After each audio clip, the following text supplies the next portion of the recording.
ও মা কি করছো? এই যে রান্না করছি, উচ্ছে আলু চচ্চড়ি করবো। বানাবা?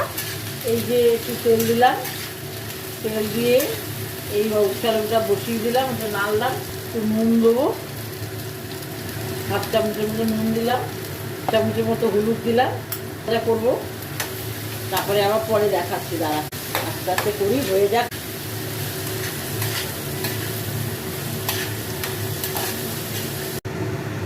একটু জল দিলাম, একটু ভাজা ভাজা হয়ে গেছে, একটু জল দিয়ে দিলাম। বেশ জলটা শুকিয়ে এসছে, আর একটু টানাবো আমি,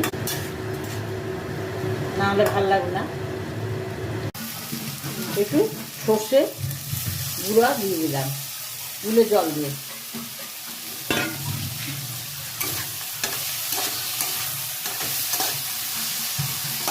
সর্ষে, আমি রান্নাটা সর্ষে পাউডার গুলে দিয়েছিলাম।